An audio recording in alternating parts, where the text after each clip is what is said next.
Hey everybody, Nick here, and today I want to do a live unboxing of two very interesting knives that I've been very curious about for a while now. On this side right here is the Lionsteel SR11, and on this side over here is the steel Will Cutjack, which is an interesting, well, actually both of these are pretty interesting in their own unique ways. They're both coming from very different sides of the price spectrum. This guy who's, I want to say like 200-ish, I'm sorry, this guy was like 200-ish, this guy's like 40 bucks or something, so, yeah, I'm very curious to see what's going on there, and I figured, you know what, heck, if I'm doing my first impressions, might as well go live. Give it a shot. So hi everybody, and by the way, since this is live, feel free, I'm pointing at the comment windows that you guys can't see. But anyways, feel free to ask your questions as we're going in there, and, hopefully, we'll find this enjoyable. So, first off, let's go ahead and start with the steel Will here. Hey everybody, appreciate all the greetings. So comes in actually a weirdly nice box for a budgety sort of knife. Alright, come on, pop this little guy open. So I actually did handle one of these guys at Blade Show. Here we go, Cutjack, inspection date 3/08/2017. Hey, it's been inspected. And so I'm very curious to see how the one I get in production is going to match up to the one I got there. But let's see. That's not bad at all. The interesting thing to me about this knife is, well, actually, there are two different things. The first off is that it's an inexpensive knife, but it's got a very nice steel. Steel on this little guy here is a D2 steel. And D2 is one of those steels that I really can't object to too hard. It's not the most stainless thing ever, but you know what? It does the trick. The other thing is that it is an inexpensive manual flipper, which is, well, also pretty interesting here. Not the smoothest thing ever.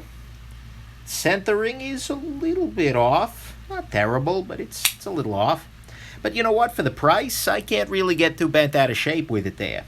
So, very, very interesting. The design is obviously, you know, it's reminiscent of a couple of other knives. This kind of textured, I don't actually know what this material is, but it's probably some sort of plastic or FRN. But, you know, the clear comparison here is actually a Spyderco Delica. It's an interesting, well, I mean, the Cutjack is obviously a lot bigger, frankly, on every front, but in price range, they're around the same, and they're both relatively, oh, look at the thinness of this blade. So this is an interesting kind of aspect of things. So often lately, knife blades have been like super crazy freaking thin, but this guy is, well, thick that is, but this guy is not. If we compare it to the PM2 here, about the same in terms of thickness, so you can't argue with that. It's a liner lock overall. Is it running on washers? Yeah, it looks like this guy is actually on phosphor bronze. I'll have to take it apart to confirm that, but yeah, should be pretty interesting.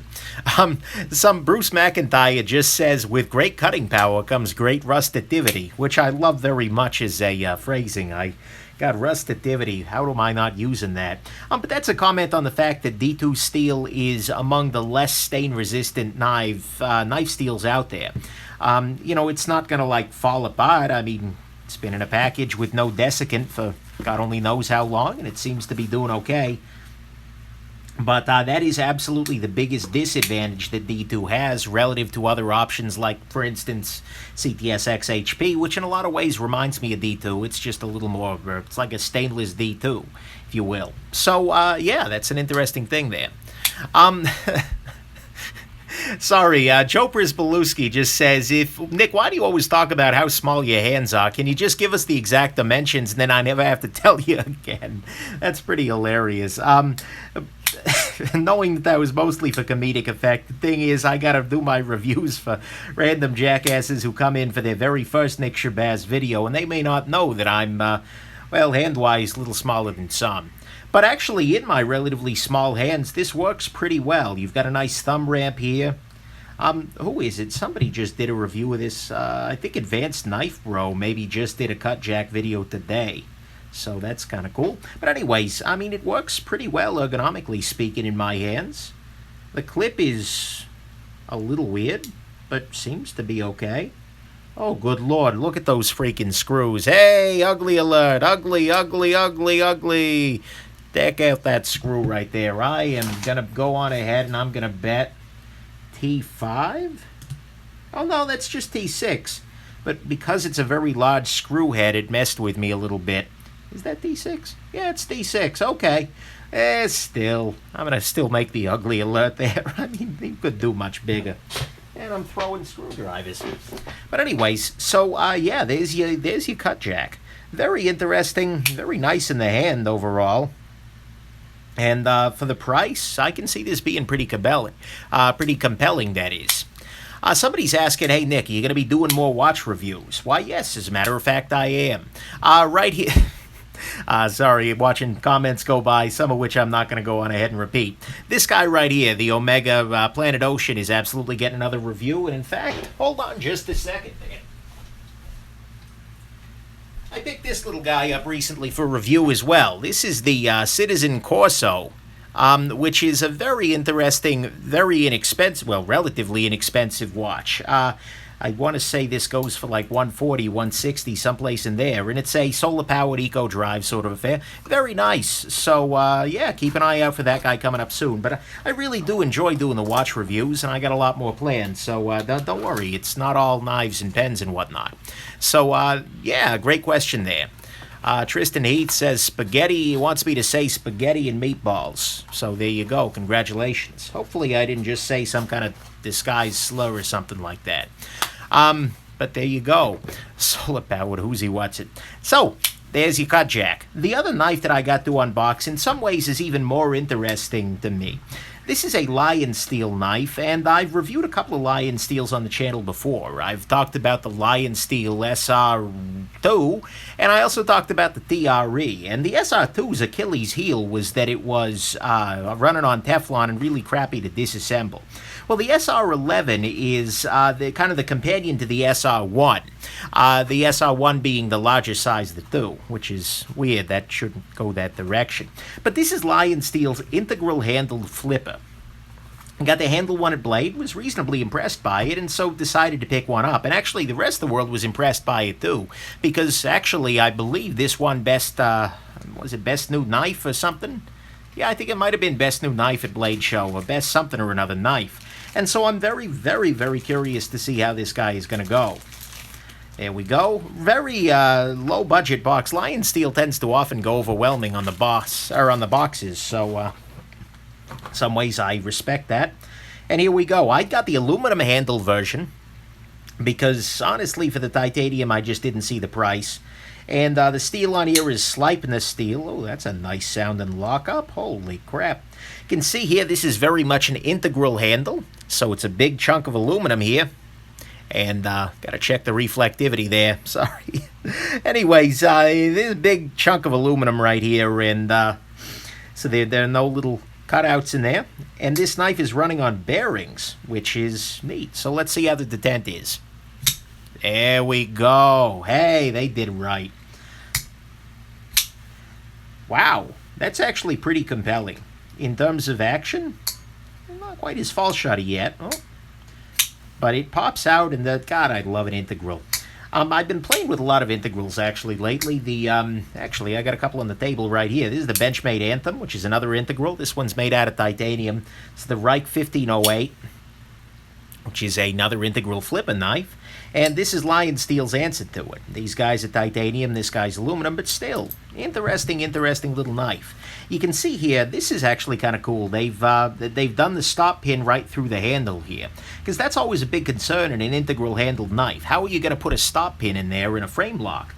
For the Reich, they actually milled it right in, so you can see the stop pin is a part of the handle itself. For Lionsteel, it appears that they've just popped the stop pin in through the side of the thing, which I can't really argue with too much. So that's good. This guy also has Lionsteel's little rotor block. I think it's called the rotor block. Maybe it'll say in the little propaganda here. Let's see here. Nope.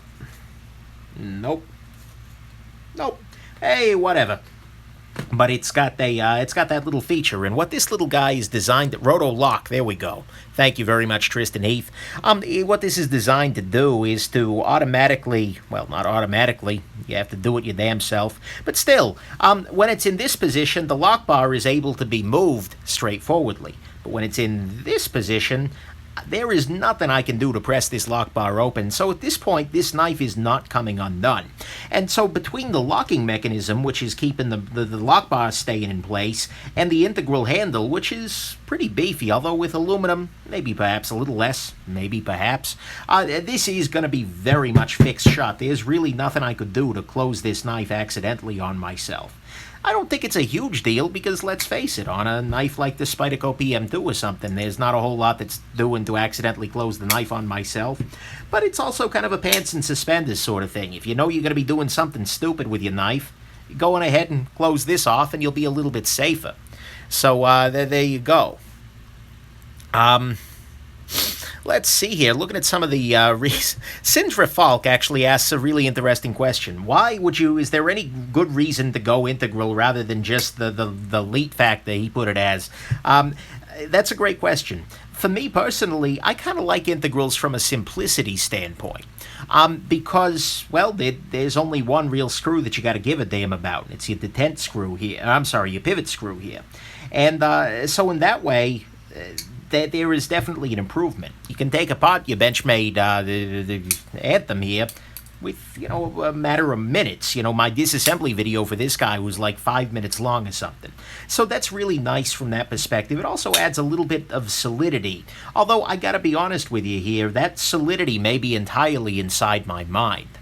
But they're not simple to make. Certainly, somebody, Tristan Heath, just said integrals are simple, but they are simple in their construction, in their overall build. There is just one freaking chunk of metal and then another freaking chunk of metal here. And yeah, integrals, they're becoming way more common. There's suddenly a bunch of them on the market. The Benchmade, the Wii, the Wright, well, Lionsteel's been in this game for a long time. But still, this is their first integral flipper, and I gotta say, I kind of like it. There are some things I immediately notice are not going to be great for me. So, for instance, this lock bar is sticking way up further than the show side scale. And so that's a little bit of a hot spot here. And somebody was saying, God, that knife looks blocky, and yeah, it kind of is. Ergonomically speaking, I am not in love. I'll say that much. Probably would be a little bit better if I could borrow a bigger pair of hands, but hey, or I'll just measure it so you guys know. But anyways, so ergonomically speaking, it's not an incredible showing, although it's okay, at least using it for 2 seconds. Maybe if I'm actually doing cutting with it. So, that's something that's an immediate issue. The other thing I'll highlight is that Lionsteel uses a convex edge on all of their knives so that there is not a V bevel to it. If I look at this PM2 here, you can see that there is a very sharp V to the bevel. It kind of comes out. But Lionsteel uses a convex edge, so it's like this. There's kind of a rounding gradual until you get to the edge here. Which is fine. There's nothing wrong with it per se. It's just it's a different approach. And it does mean that when you actually do sharpen this knife, if you're using an angle-guided system, well, you're going to have a little bit of a bad time because you're going to need to remove a lot of stock to get rid of that convex. The other thing I'm going to highlight here is if we can take a look here, although there's a great sharpening choil, this guy is pretty thick behind the edge. If we look at it both at the tip and otherwise, this is not a super slicer tool. Do I have any paper around I can slice? Really? I have 0 paper. None. Okay, well, I don't have any paper around. But I don't see this doing a great job of slicing it up if I had it around. So I can see that being a little bit of a downside here. But overall, holy crap. Okay, hold on, guys. Hold the phone. Look at this clip. That's a little weird. You can see how high, how far it is up above the knife itself. I'm wondering whether it's the case that the clip was just very poorly, installed. Or maybe they're just expecting it not to contact your pocket really at all. Let me throw this in the pocket real quick. Hold the front door, yeah. Okay. Isn't it just a deep carry clip? Yeah, yeah, it's deep, but oh man, that's really, really far from the handle. I'm wondering if they just didn't forget to fully bend this clip, which is not something that I'm super in love with. On a knife that's this big and that's relatively heavy, let's see what the weight looks like on it. Come on, get my little scale here. The weight is 5.14 inches. 5.14 inches. Guys, it's been a long day, just FYI. But anyways, with the weight being relatively large like that, you know, it's probably not going to come flying out your pocket on a regular basis, especially given the length of it and the depth of the clip. But still, I'd like to see them do a little bit better than that, because, that's kind of along the lines of your Benchmade Anthem, although it's got much less gap there, inch pounds. Yeah, the clip itself is, you know, okay. I don't mind the clip being on the backside there, and you've also got yourself a, looks like a carbide glass breaker tip, which, okay, sure, whatever. But yeah, not super in love with the clip. They do include on the bottom of the box, though, a little wrench that'll let you get that off of there, and that I will absolutely be using in an effort to bend that clip into a reasonable position, because holy crap, no. This is also, by the way, a nice design because there were no mounting holes or anything, but this means that the clip can be completely ambidextrous, which is nice. I appreciate that very much. So a little use of that wrench, or I imagine it's probably some boring metric size, but still, yeah. The big lanyard hole, says Chaz in the Berg. Yeah, I mean, lanyard holes are already why we can't have nice things, but you know, on this knife, the ergonomics kind of want this to be big and blocky, I think. They could definitely have calmed this down, kind of just made this kind of scoop away, I think, and gotten rid of that lanyard. And it actually, yeah, that would be a little better, at least in my hands. But, you know, okay, I guess. With the blade being shaped as it is, there's going to be a gap there anyway, so this is either curving back or otherwise. Maybe that's a design consideration. It looks more like the SR2 in that direction. So, yeah. Some people are very, very, very uninterested in the fact that this was wanted blade show. Some people are a little skeptical. Look, I can see at some level that there's some joy here, but yeah. Anyways, pardon me. I'm gonna have to do the full review here, and I'm gonna have to bend the crap out of this clip in order to get it to actually land properly. Which side does this go on? Yeah, it'll get bent. Don't you guys worry about a thing there. Let's see here. Let's go to some questions here. Joe Presbeluski asks, will this stream be saved to the channel? Yes, it will. That's part of the reason I'm doing this as a YouTube live stream rather than on Instagram. With Instagram, it's all temporary, and that can be nice. It makes it a little bit more pleasant to, good God, guys. I think I was skilled as something here. Anyways, it makes it a little bit more pleasant to use, just because, you know, I'm not worried about it when I say so much. But, you know, nonetheless, yeah, on YouTube, these streams will stick around. So, that's good. Clip was the prize in a Cracker Jack box. Ouch. You guys are freaking brutal. Compare with Z. That was weird. Lock stick for a moment there. I didn't check for blade play and centering. Centering's good. One thing I'm slightly concerned about with this knife is that there will be an inability to disassemble it. The SR2 had a very strong kind of clampy tension between these two leaves here, which made it very, very unpleasant to take apart. And I'm kind of hoping that they fix that in this big guy, or at the very least that this will hold it open enough for me to get the bearings and whatnot in there. Speaking of which, hold on just a second, guys. Let me make sure. I'm not actually able to see the outside of the bearings, so I'm wondering. I'm just using my little flashlight here, and I'm shining it down in the middle there to see whether I can see. Well, that's pretty interesting.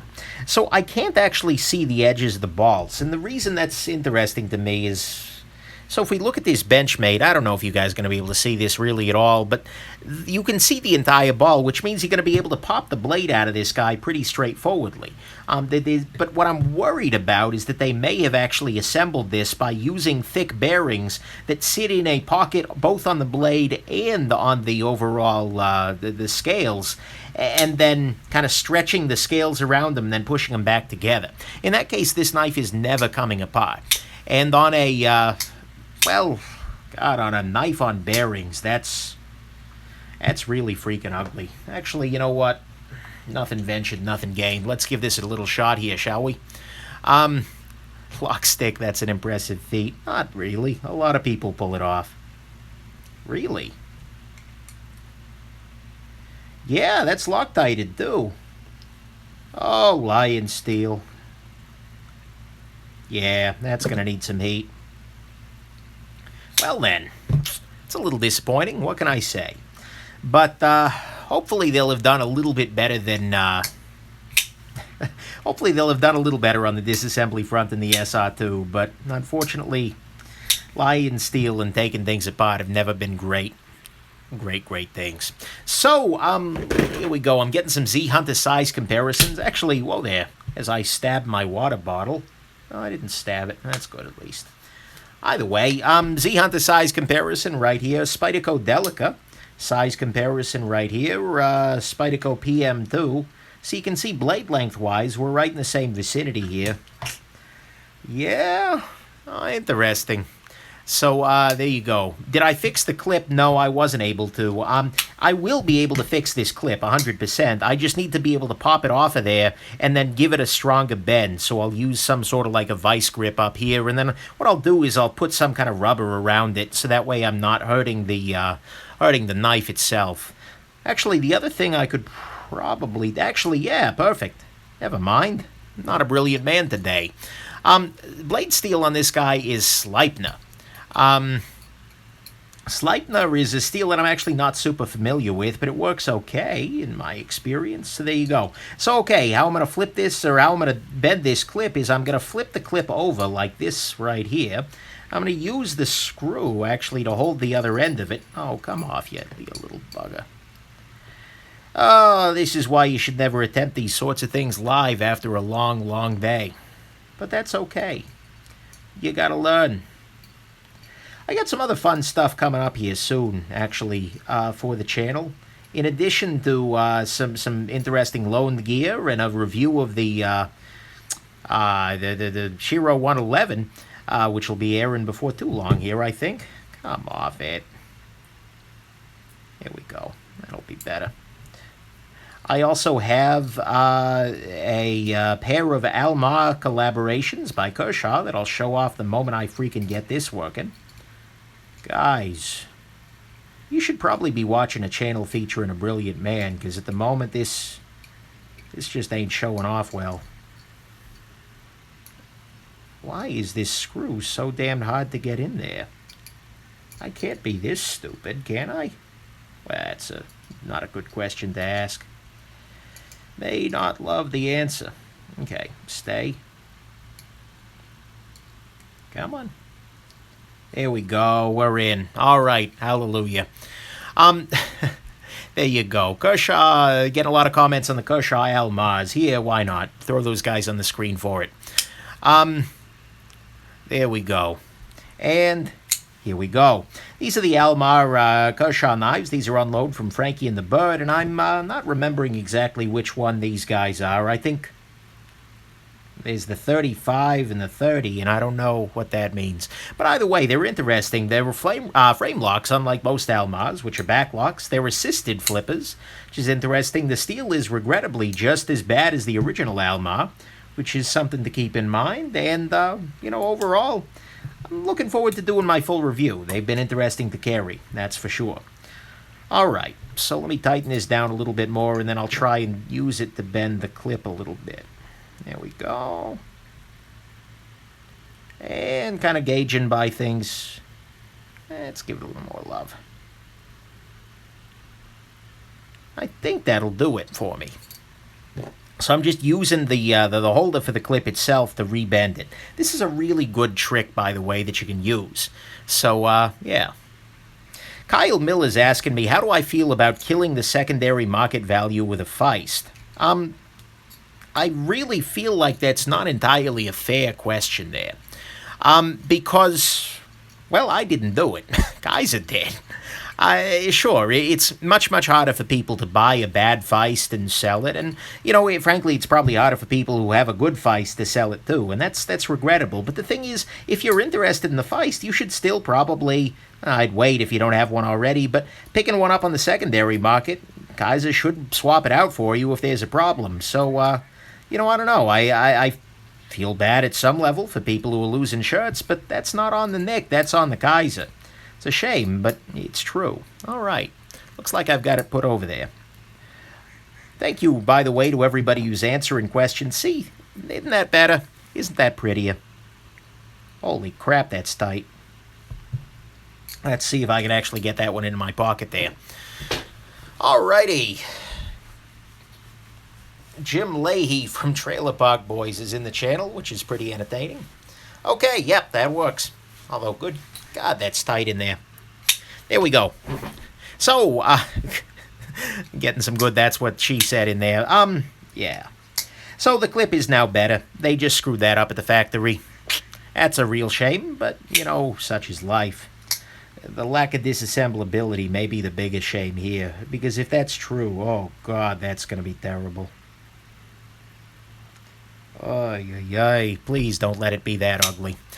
So, yeah, great questions, everybody. Let's see here. Any recommendations for a field watch? Field watches are, well, it's kind of a distinct style, if you will. My go-to lately has been this little guy. This is the Citizen BM8180. Got a review of this guy coming up here soon. Really freaking nice watch.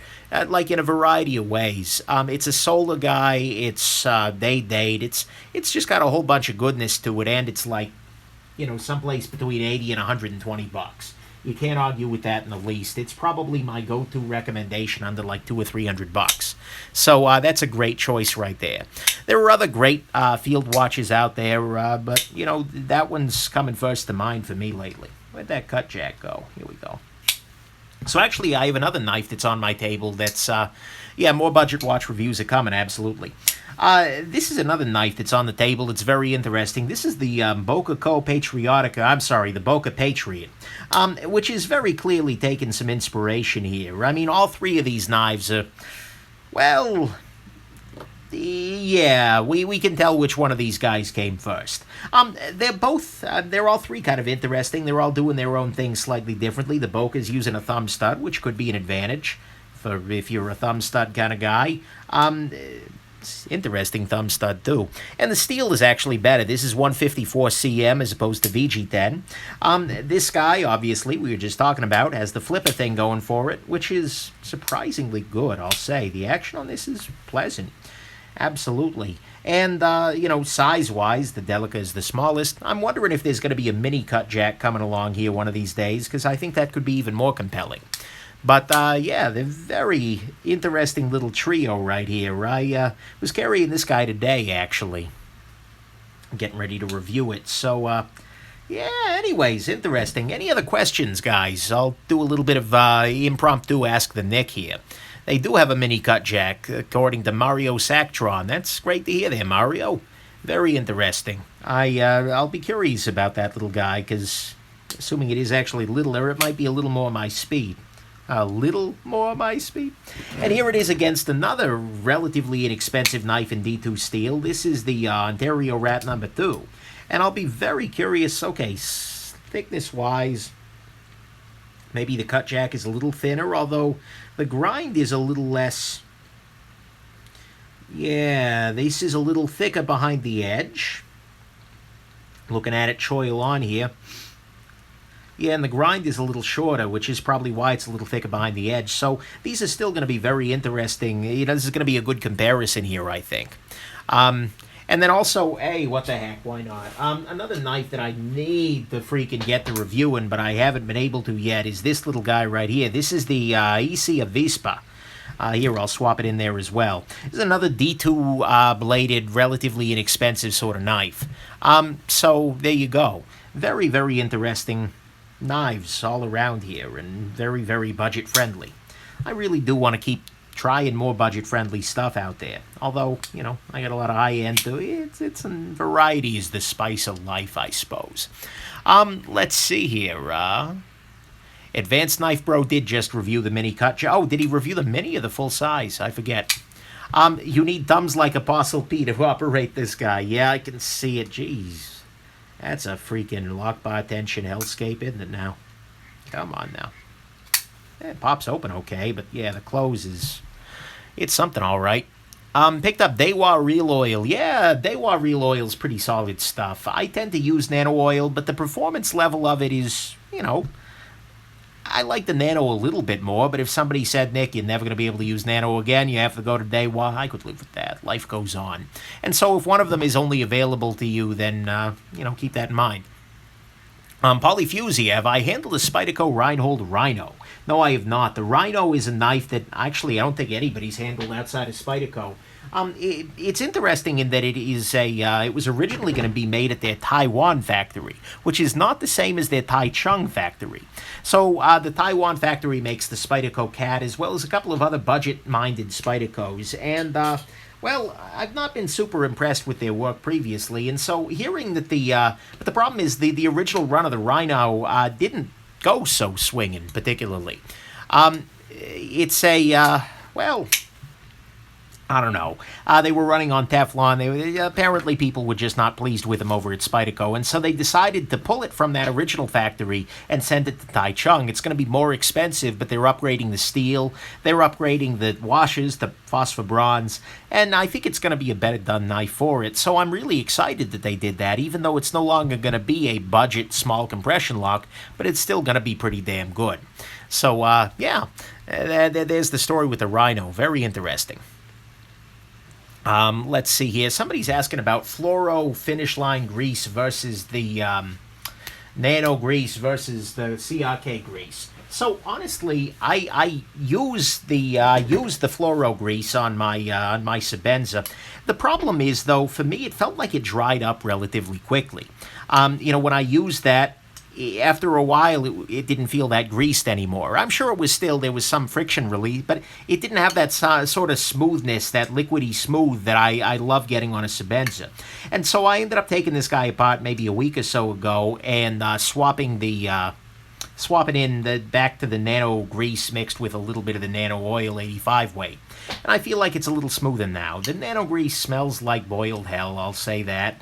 I'm not a big fan of it in that regard, but at least for my personal aesthetic in this little guy, that's probably where I'm going to stay in the future.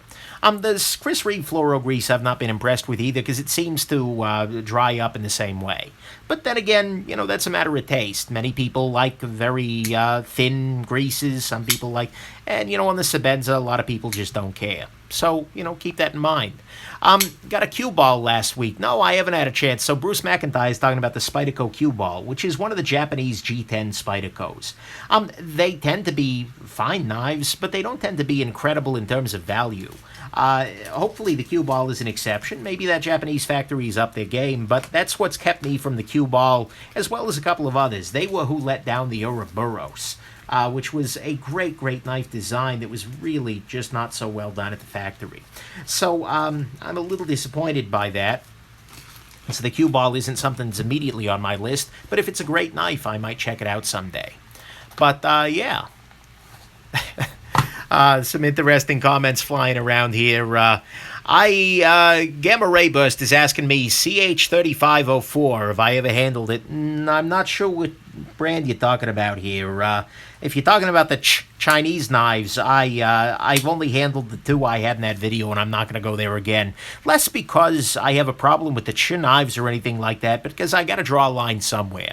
And if I start looking at these Chinese micro brands, these very nascent things, there are more knives that they're releasing every week than I could review every month. So it's not something I can really do there. Let's lay off the racial slurs there, shall we? Toki is asking me to review nunchucks. Guys, you want to know what a Nick Shabazz review of a nunchuck would look like? I'd go on camera, I would start spinning the thing, and then suddenly I would hit my phone and destroy my phone, and then I would hit myself in the head, and then all you would just see is like a pool of blood spreading onto the table ominously. That's what a Nick Shabazz review of a nunchuck would look like. I am not a skilled man. I am not at all particularly, it wouldn't work. So I appreciate very much the option. This is, by the way, the same reason I wouldn't review a ballad song. At least there it would be a laceration rather than a brute force sort of thing, but still, it'd be a little bit of pain there. A lot of people are asking me about traditional knives from different countries. Well, one guy is at the very least. What's his name? Somebody or another. And, that's fun, and it's interesting to me. Like, I looked at the Higo Nakami, I looked at the Open L. There were other traditionals from other places around the world. The thing is, traditional knives don't tend to be my thing anyways, and I've gotten really used to a lot of the affordances of a modern knife. Things that we take for granted now, like a locking mechanism. Beautiful, beautiful thing, and it's something I don't feel great carrying a knife without. Similarly, a pocket clip. Without a pocket clip, a knife, to me, isn't as useful. That's a terrible thing to say. I'm not saying that open Ls and whatnot aren't useful. I mean, people have used knives without clips for many, many more centuries than people have used knives with clips. But for me, I tend to be a little bit biased towards modern knives. I'm happy to look at modern-style traditional knives when that comes up, but I don't know. So for me, I tend to prefer the more modern approaches to things. So anyways, this has been very interesting, at least to me, and seeing these little guys right there. Ace Bulf is talking about Fourier transforms, which have ruled the first part of my day today. That and the freaking Nyquist theorem, which, yeah, you'll all know. Anyways, I'm talking to the acoustics nerds here. But anyways, what I was saying there is very interesting little knives here. The Cutjack is actually kind of at first blush pretty impressive to me. They've done a lot of things right here, and they haven't done much wrong aside from using unnecessarily tiny screws. But hey, it'll be great for a gripe coming up here soon. The Lionsteel seems to be an interesting mix of things going on here. The action on it is very nice. The closing action's very nice. The overall solidity is good, but it's not looking like it's going to cut so well. Looking forward to trying that out, and the disassembly front's looking disappointing. Luckily, the clip was very easily fixable. See? Back to normal. But anyways, I hope this has been interesting to you guys, and that you enjoyed the live unboxing here, and that you have yourselves, well, an absolutely wonderful rest of your day. Bye, everybody.